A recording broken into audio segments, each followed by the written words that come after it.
warahmatullahi wabarakatuh. Alhamdulillahirrahmanirrahim. Wassalatu wassalamu ala asyrofil anbiya'i wal mursalin sayyidina Muhammadin wa ala alihi wa sahbihi ajma'in. Pertama, mari kita panjatkan puji syukur kepada Allah SWT. Pada sore hari ini kita masih diberikan sebuah kesempatan yang kita bisa kumpul dalam rangka silaturahim untuk menuntut ilmu, yaitu kita akan mempelajari mengenai hukum waris dalam Islam. Acara ini adalah rangkaian dari kegiatan minggu lalu yang sudah kita laksanakan bersama, yaitu mengenai manajemen zakat dan sedekah. Sekarang kita akan membahas mengenai hukum waris dalam Islam, dan nanti akan disampaikan lagi oleh beliau yang pertama, yaitu Bapak Ustaz Muhammad Bagi SMA. Terima kasih atas kehadirannya yang beberapa lipat. Alhamdulillah Allah meridhai acara kita ini dan kita bisa kembali. Baiklah, untuk menyingkat waktu sambil persiapan ini, kami persilahkan langsung kepada Pak Muhammad Zain untuk menyampaikan. Mungkin untuk bagian waktunya karena kita sekitar 2 jam ya, kira-kira 30 menit dulu pemaparan Pak, nanti setelah itu tanya jawab. Karena di antara yang hadir ini sudah menyiapkan pertanyaan dari minggu lalu. Ada Pak mana tadi Pak Samsul D, karena dia sudah siap-siap bagi waris gitu. Jadi sudah, ini dia ada yang mau dibagi sudah disiapkan, walaupun masih umurnya panjang ya. Kalau gitu silakan Pak Zain untuk menyampaikan. Nanti setelah kira-kira 30 menit kita akan tanya jawab. Terima kasih.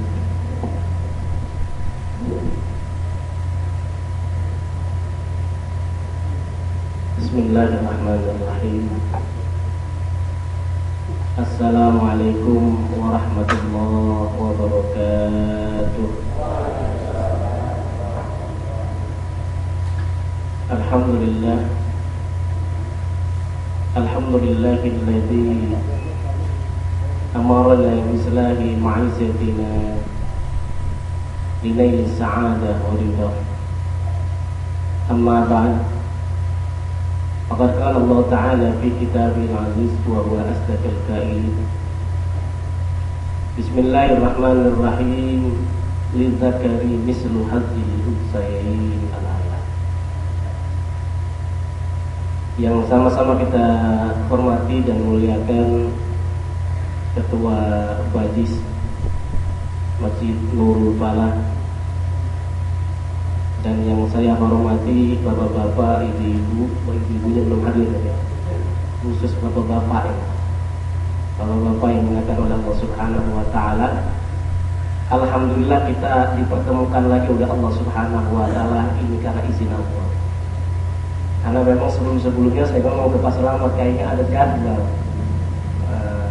tapi pas cek ternyata alhamdulillah ada kosong. Memang kalau pagi saya di sini di Bank Indonesia. Nanti habis maghrib tarawih mudah-mudahan terkejar waktunya yang bisa 09. Nah, gitu. Jadi paling pun nanti agak cepat nanti. Baik.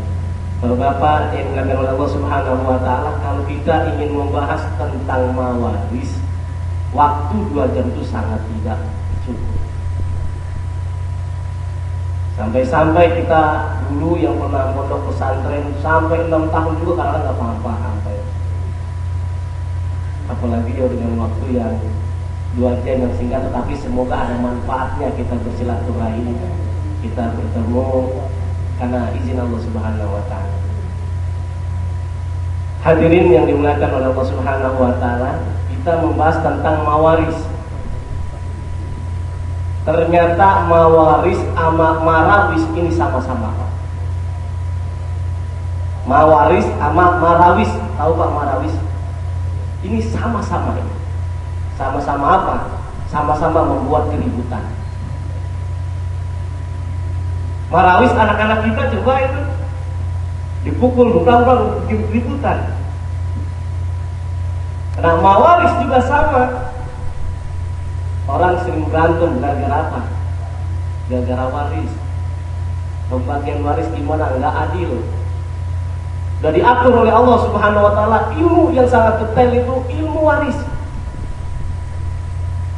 Kalau beberapa minggu lalu kita bahas tentang zakat, cuman aqimus shalah wa atuz zakat secara global, tidak secara terperinci. Tapi kalau ilmu waris, sampai Allah berwasiat, yusikumullah, Allah berwasiat memberikan syariat.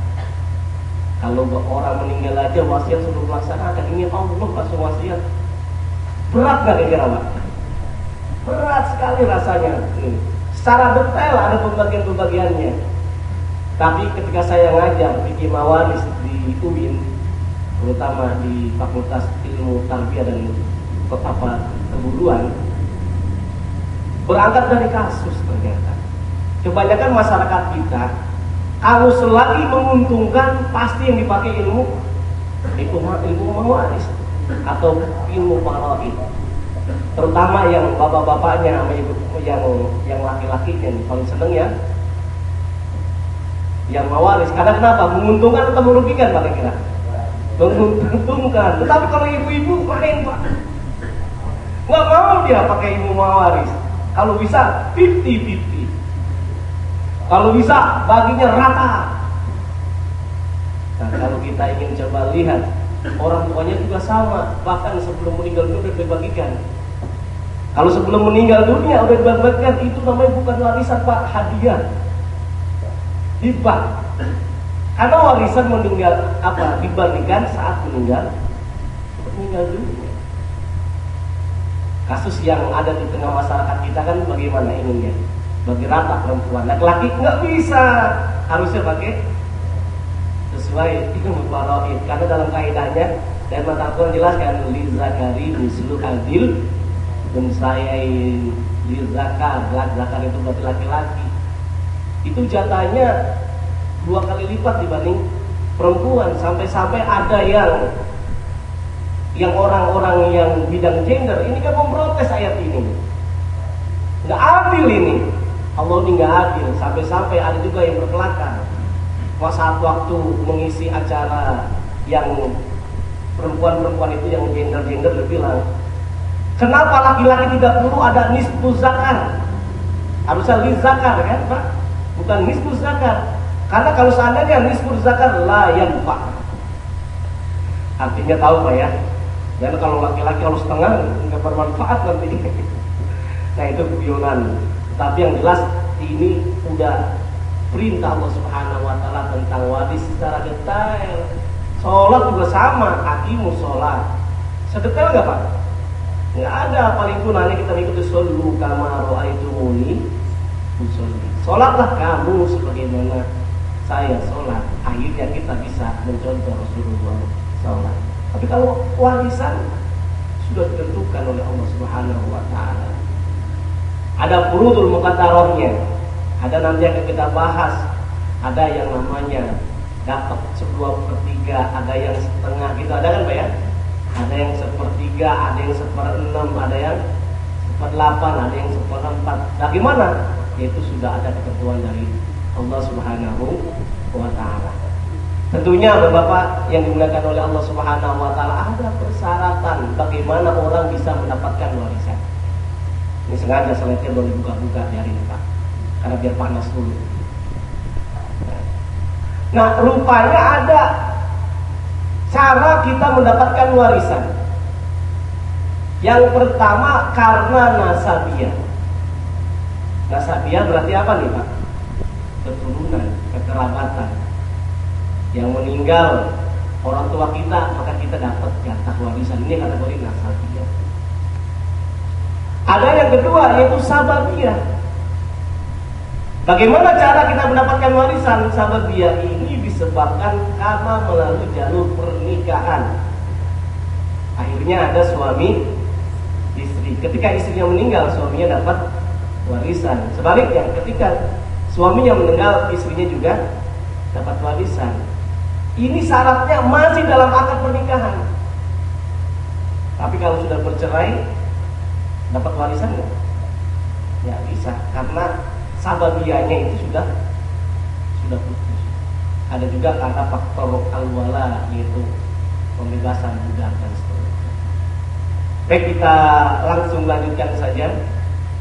Bapak-bapak yang dimuliakan oleh Allah Subhanahu wa taala, ini tentang seminar mawaris. Kita lanjut next. Ya, ini kemarin sudah kita berkenalan, tidak perlu dibacakan lagi, Pak ya. Ya, insya Allah pada kenal semuanya. Nama pendek saya Muhammad Zain, Pak. Kalau panjangnya panjang sekali tuh, Muhammad Zain, ya panjang sekali. Maaf Pak Buyon nih. Soalnya kalau puasa begini udah menjelang ini. Ini udah lemes sisa-sisanya nih, Pak ya. Baik Pak, kalau kita membahas tentang materi kajian mawaris itu banyak sekali, sampai saya ngajar di kampus aja 12 kali pertemuan masih tidak cukup 1 semester. Itu diantaranya bisa dilihat nanti bahasan bagaimana next. Ini ketika saya ajarkan sampai 13 kali pertemuan, contoh perhitungan harta waris, ada kasus aul.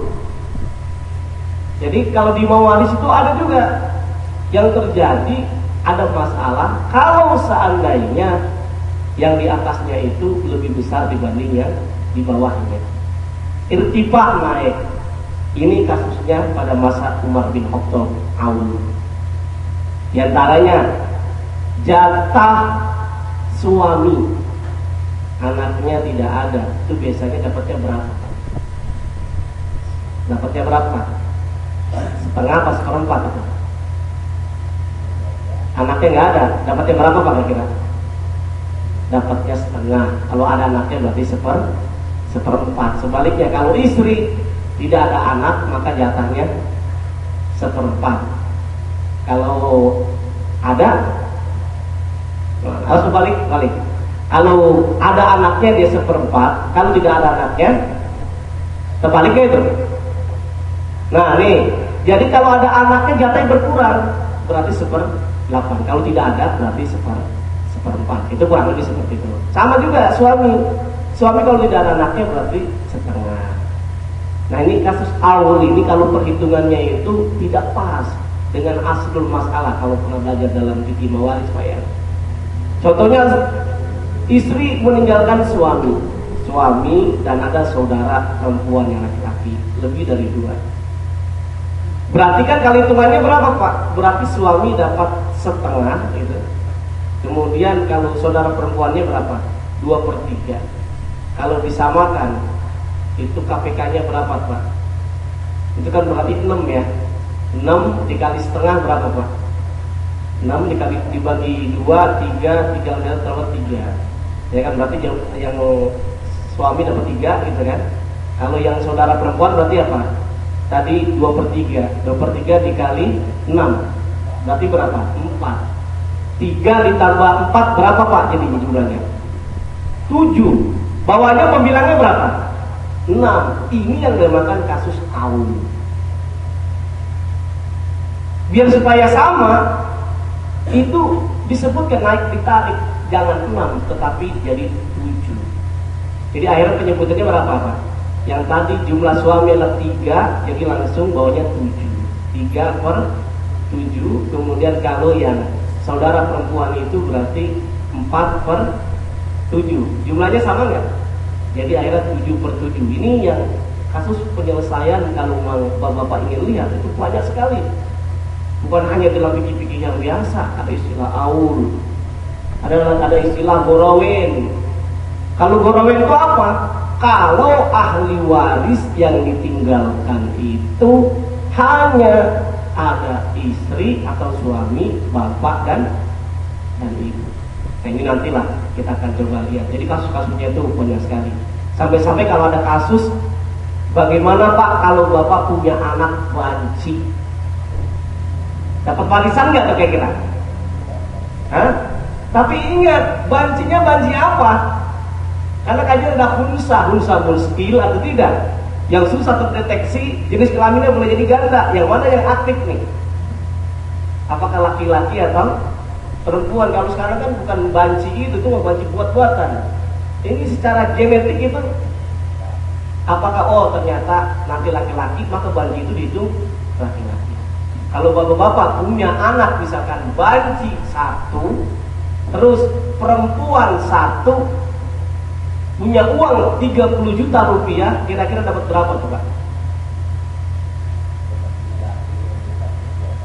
Nah, berarti laki-laki kan 2, perempuan 1, ya kan ya? Nah ini berarti kan asalnya jadi 3 ya. Asal masalahnya 3. Nah kalau dihitung tadi duitnya berapa? 30 juta. 30 juta dibagi 3, berarti berapa Pak? 10 juta. Nah 2 dikali 10 jadi berapa? Hah? 20 juta. Berarti buat yang banci yang laki-laki. Kalau yang perempuan tadi 1 dikali 10 juta, berarti jadi pas ya kira-kira coba. Nah sekarang ada lagi, kalau bapak-bapak punya anak yang 1 laki-laki itu, nah bukan banci, ini beneran laki-laki. Kalau tadi kan banci ya kasusnya ya. Nah laki-laki dan ada 1 lagi perempuan. Perempuannya 1. Bapak-bapak punya warisan tadi 30 juta. Nah 30 juta, cuman pertanyaannya atau permasalahannya, laki-laki tadi itu membunuh bapak yang seharusnya hidup jadi meninggal dunia. Nah kira-kira anak bapak yang laki-laki dapat warisan nggak ya? Nggak dapat warisan. Apa sebabnya? Apa sebabnya Pak? Dia bilang saya ahli waris. Apa sebabnya? Karena pembunuh. Karena dalam hadis Rasulullah SAW ditegaskan, la yarisul qatil syai'. Jadi kalau pembunuh itu nggak dapatkan waris sedikit pun, sepeser pun. Karena bapaknya udah tua, 80 tahun, 90 tahun nggak mati-mati, dia pengen gitu kan. Ini kan berarti anak keluarga banyak kan Pak ya? Banyak caranya supaya orang tuanya meninggal dunia. Sampai-sampai ada tetangga saya Pak di Bekasi, itu apa namanya, yang harapannya bapaknya meninggal dunia, dianya duluan meninggal dunia. Bapaknya akhirnya masih usia 100 tahun lebih. Nah ini berarti kan dapat ternyata warisan katanya, gitu kan? Nah, Bapak Ibu yang dimuliakan Allah Subhanahu Wa Taala, warisan ini yang perlu kita ingat sebagai umat Islam. Janganlah kita berebut gara-gara warisan. Orang kalau berebut gara-gara warisan, dijamin hartanya, rezekinya itu tidak berkah. Coba aja Pak, walaupun dia kaya raya, dapat warisan cepat habis kan? Cepat habis karena nggak merasa dia mendapatkan rezekinya dan sekecil pun. Tapi kalau dia betul-betul dari hasil keringatnya,